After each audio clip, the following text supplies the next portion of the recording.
보시면 아시겠지만 저의 앙증맞은 일러스트가 눈에 띄일 겁니다. 그동안 유튜브에서 했던 인간관계의 공식의 핵심을 담았고 제 채널에서 많은 감독님들이 질문 주신 것들을 추려서 중간중간에 넣어서 보다 더 알기 쉽게 재밌게 편집했고요. 정말 열심히 정성스럽게 집필했으니까요. 많은 분들께서 꼭 보셨으면 좋겠고 내 태도가 바뀌어야 상대방의 태도가 바뀌는 겁니다. 그래서 지금까지 어떠한 대접을 받고 사셨든 아무 상관이 없어요. 지금부터 내가 바뀌면 자연스럽게 해결되는 거예요. 이 책을 통해서 항상 당하는 사람에서 절대로 함부로 대하기 어려운 사람으로 바뀌시는데 큰 도움을 줄 겁니다. 평생 소장하시고 인간관계 때문에 힘들 때마다 그때그때 읽고 마인드셋을 할 수 있는 책이니까 꼭 주문해서 봐주세요. 후회는 절대로 없으실 겁니다. 오늘은 제 채널의 댓글들 중에서 제가 인생을 살아온 기준에선 전혀 사실이 아님에도 이미 기정사실로 굳게 믿고 있는 말들이 있어서 제가 몇 가지를 한번 추려봤는데요. 뭐 하면 인생 망한다, 절대로 그렇게 살면 안 된다, 그런 식으로 뭐만 하면 부정적으로 확정적으로 말하는 글들이 보이는데, 감독님들 또한 오늘의 제 이야기를 들으시고 저의 생각이 맞는지 같은지 공감을 하시는지 댓글로 많이 생각을 남겨주시면 좋겠습니다. 자, 첫 번째, 중소기업에 가도 인생은 망하지 않습니다. 제가 예전에 대기업에 대한 이야기를 한 영상이 있었는데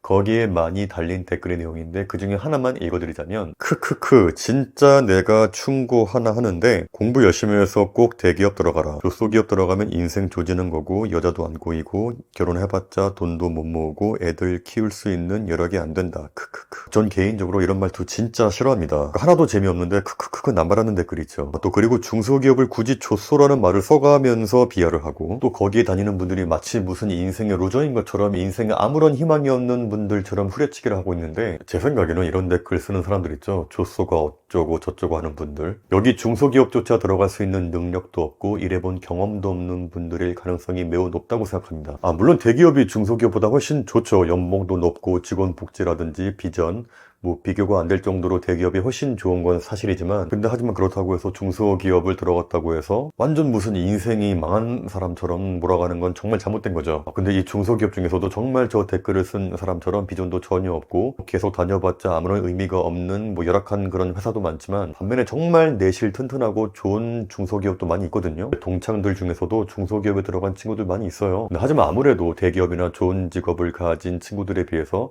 학창 시절에 공부를 덜 열심히 해서 중소기업에 간 건 맞지만, 또 거기 들어가서도 열심히 뛰어서 자기 몸값을 올리고 더 좋은 회사, 또 그리고 나중에 대기업으로 스카웃돼서 간 친구들도 많이 있어요. 중소기업 다니면서도 알뜰하게 돈 모아서 아파트 사고 아이 3명 낳고 행복하게 잘 사는 동창 애들 많이 있습니다. 제 친한 친구 중 한 명은 공고를 나와서 고등학교 졸업하고 대학에 안 가고 어떤 공장에 취업해서 열심히 다니고 있다가 나중에 자기가 혼자 공부하고 자기 개발해서 SK 하이닉스로 스카웃된 애도 있어요. 이 친구가 20대 후반에 결혼해서 벌써 집 사고 아이들 키우면서 잘 살고 있습니다. 이렇게 중소기업에 들어가더라도 그 안에서도 또 열심히 일해서 자기 몸값 올려서 더 좋은 쪽으로 풀리는 경우도 있고, 자기가 독립해서 회사 차려서 잘 되는 케이스도 얼마든지 있는데, 꼭 인터넷에만 있는 애들이 유튜브에 나오는 드라마 보면서 그게 현실의 전부인 양 생각하면서 그 중소기업에 다니는 분들을 저런 식으로 인생 망하고 희망이 없는 분들처럼 매도를 하는데 정말 잘못된 생각이고요. 대기업에 취업하든 중소기업에 취업하든 현실에 안주하고 더 이상 노력도 안 하고 자기 개발 안 하면요 도태되는 건 마찬가지입니다. 두 번째는 절대로 나이 많은 상태에서 뭔가를 늦게 시작하지 마라인데요. 제가 예전에 유튜브 영상에서 30대 중반에 목수 일을 시작해서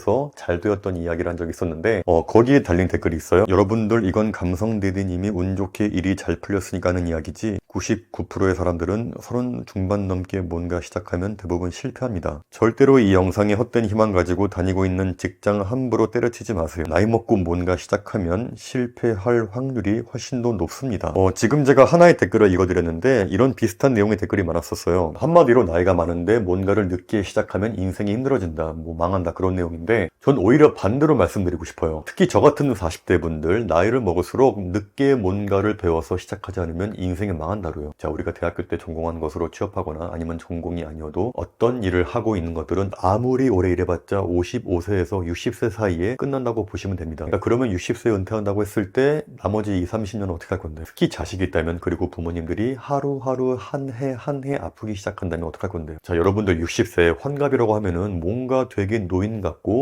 뭔가 기력이 없을 것 같잖아요. 근데 요즘에 60대 분들 보면요 정말 젊어요. 할아버지 같은 느낌 전혀 없습니다. 그냥 형 같아요, 형. 한창 일할 수 있고 정신도 멀쩡한 나이가 60대예요. 그 나이 때부터도 뭔가 하려면요 반드시 지금 다니고 있는 직장이 있다 하더라도 30대 중반에서 40대 사이부터는 새로운 뭔가를 반드시 배우고 시작할 수 있게 공부를 해야 한다고 생각합니다. 제가 40대가 되었을 때 영상 편집 공부하고 유튜브를 시작한 것도 다 미래를 위한 준비였고, 계속 이렇게 글 쓰는 것을 공부해서 이렇게 책을 내는 것도 다 미래를 위한 거고, 최근에 연세대학교 대학원에서 공부한 것도 다 미래가 불안해서 그런 거거든요. 그리고 꼭 이렇게 노후 대비 차원에서 늦은 나이에 뭔가를 시작하는 게 아니라 30대 중후반에 하고 있던 일과 아예 다른 분야를 공부해서 아예 다른 일을 시작하면서 인생이 확 풀린 분들 진짜 많아요. 제가 사진과를 나왔는데 30대 초중반까지 포토그래퍼로 일하면서 그냥저냥 살고 있던 동창이 언제 한번 공인중개사 시험을 준비하면서 합격하고, 이렇게 뜻밖의 부동산 쪽으로 재능을 발견해서 지금 잘 나가는 공인중개사가 돼서 돈 잘 벌고 있는 친구도 있고요. 또 그리고 한국인 최초의 디올 오토티크루 패턴 디자이너 임세아님이라고 계신데, 이분이 원래 댄서 출신이었어요. 스위치라는 안무팀에서 DJ DOC, 싸이, 신화 같은 가수들의 백댄서를 하던 분이었는데, 근데 어느 날 발목을 심하게 다쳐서 더 이상 춤을 출 수가 없게 되었는데, 거기에 용기를 내서 평소에 관심 있던 패션을 공부하고 싶어서 무작정 프랑스로 떠나서 패턴 디자이너 학교에 들어가게 되었고, 열심히 노력해서 한국인 최초의 디올 오트쿠티르 패턴 디자이너가 되었습니다. 이렇게 자신이 하고 있던 분야에서 과감하게 벗어나서 전혀 새로운 일을 개척하고 공부했더니, 그러니까 전혀 다른 쪽으로 재능이 풀린 분들은 셀 수가 없을 정도거든요. 근데 무슨 늦게 뭔가 다른 일을 시작하면 인생이 망하는 것처럼 비꼬고 도전하는 분들을 비웃는 분들을 보면요, 좀 불쌍하다는 생각이 들어요. 물론 새로운 일에 도전했다가 잘 안 돼서 인생이 힘들어지는 경우도 있겠죠. 하지만 그렇다고 해서 자신의 모든 가능성을 죽여버리고 자기 자신에게 그 어떠한 기회조차 주지 않는다는 건 자신에게 좀 미안하지 않나요? 저도 나이 40 먹고 유튜브 한다고 했을 때 하지 말라고 했던 애가 있었어요. 야, 너보다 끼 많고 말 잘하고 어린 친구들이 한 트럭인데 나이 먹고 뭔 유튜브냐고. 그래서 그 말 듣고 제가 유튜브를 안 했으면은 이렇게 여러분들 앞에서 말할 기회도 없었겠죠. 따라서 늦게 뭔가를 시작한다고 인생이 꼬이고 망하는 거 절대로 아니다. 자, 세 번째, 지방대 간다고 해서 인생이 꼬이지 않는다. 예전에 어떤 중학생 감독님께서 명문대를 꼭 가야 하냐고 묻는 댓글이 있었는데, 제가 그 학생에게 명문대를 가는 건 인생에게 있어서 정말 중요하니까 학생일 때 열심히 공부해서 꼭 좋은 학교로 가라는 이야기를 한 적이 있었는데, 근데 그 이야기는 어디까지나 명문대를 가게 됨으로써 어떤 식으로 인생에서 좋게 적용되는지 지방대를 나온 저의 시각으로 밝힌 이야기였잖아요. 근데 이 명문대라는 건 연애에 있어서 잘생긴 얼굴이라고 생각하시면 돼요. 얼굴이 잘생기면 연애할 때 유리한 건 당연한 거잖아요. 그렇다고 해서 얼굴이 잘생기지 않았다고 해서 연애를 절대로 못하는 건 아니잖아요. 얼굴이 별로여도, 외모가 별로여도 연애 잘하고 다니는 분들 넘치니까, 이렇게 잘생긴 얼굴이 연애에 있어서 유리한 거지, 얼굴이 못생겼다고 해서 연애가 불가능한 게 절대로 아닌데, 얼굴이 못생기면 운동을 열심히 해서 몸을 키우든가, 말빨을 재밌게 해서 여자분들을 재밌게 해주든가, 다른 방법을 통해서 열심히 노력해서 연애를 잘할 수 있는 방법들이 많이 있는 건데, 근데 이 명문대 이야기를 이상하게 왜곡해서 꼬아서 댓글 다는 분들이 있었는데, 제가 그중 하나만 읽어드릴게요. 나 고려대 출신인데 현실을 말해준. 이 영상 보고 있는 급식이들 꼭 열심히 공부해서 명문대 가라. 지잡대 가면은 사람 취급도 못 받고 취업도 불가능하고 인생 완전 하드코어 모드에서 시작한다. 내가 고려대를 안 나왔더라면 인생 어떻게 살았을까 생각만 해도 아찔하다. 지잡대 가는 순간 인생 끝이다. 제가 장담하는데요, 이 댓글 단 분 고대 안 나왔습니다.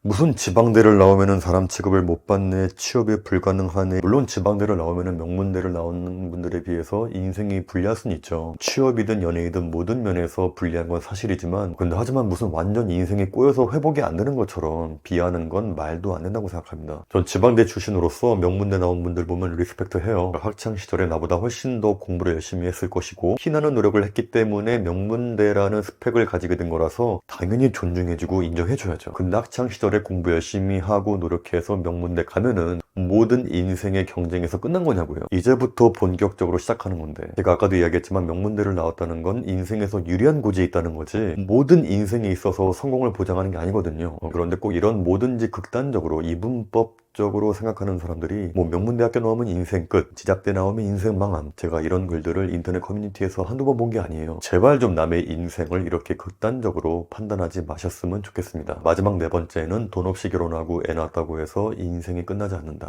마찬가지로 제가 유튜브에서 30대 초반에 돈이 없는 상태에서 원룸에서 신혼생활 시작하면서 아이를 키웠다는 이야기 한 적이 있었는데, 거기에 달렸던 무수한 댓글들이 뭐였냐면요, 그건 운이 좋게 일 잘 풀려서 그렇게 결과가 좋았다 있었던 거지. 그런 식으로 무책임한 이야기 하지 마라. 99%는 돈 없이 결혼해서 애 낳으면은 인생 폭망한다, 후회한다. 심지어 제가 원룸에서 아이 낳고 키웠다고 해서 아플다는 분들도 꽤 있었어요. 한마디로 돈 없이 결혼해서 애 낳으면 망한다, 뭐 그런 내용인데, 저는 이런 이야기를 하는 분들에게 부탁드리고 싶은 건 본인이 그러하다고 해서 남들까지 전부 그러할 것이다 라고 확신하고 글 좀 쓰지 말란 말 하고 싶어요. 그러니까 여러분이 못한다고 남들까지 못할 거라고 생각 좀 하지 마세요, 제발. 물론 돈이 많은 상태에서, 큰 집이 있는 상태에서 결혼하고 애 낳으면 당연히 훨씬 결혼 생활이 편안하죠. 뭐 저라고 해서 그런 좋은 집에서 신혼생활 시작하고 싶어 하지 않았겠습니까? 근데 돈이 없는데 어떡하라고. 혹은 난 돈이 별로 없지만 돈 많은 부모님 덕분에 뭐 결혼하자마자 서울에 3, 40평 아파트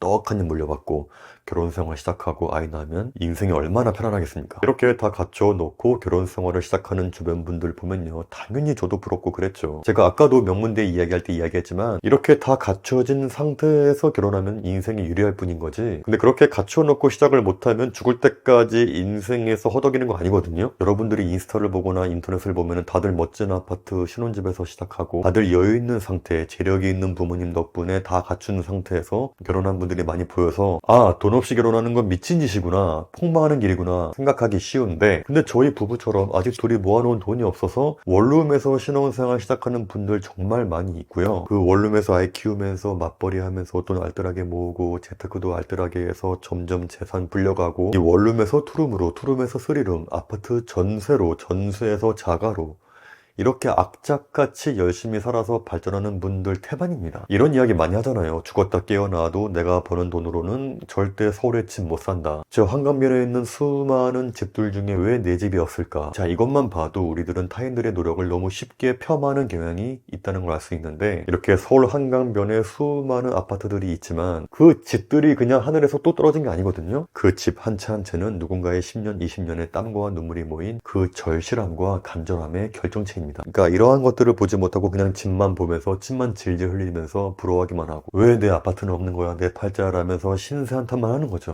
물론 태생적으로 부모님 잘 만나서 아무 노력 없이 뚝 집 한 채 얻는 분도 있겠지만, 하지만 여러분들의 생각 이상으로 상상 이상의 노력을 해서 그 한강변의 아파트를 산 분들도 얼마든지 많다는 거 꼭 기억하시길 바라겠습니다. 이번에 나온 저의 두 번째 책, 나는 왜 항상 당하기만 하는 걸까, 정말 정성을 다해서 집필했으니까요, 많은 관심 부탁드리겠습니다.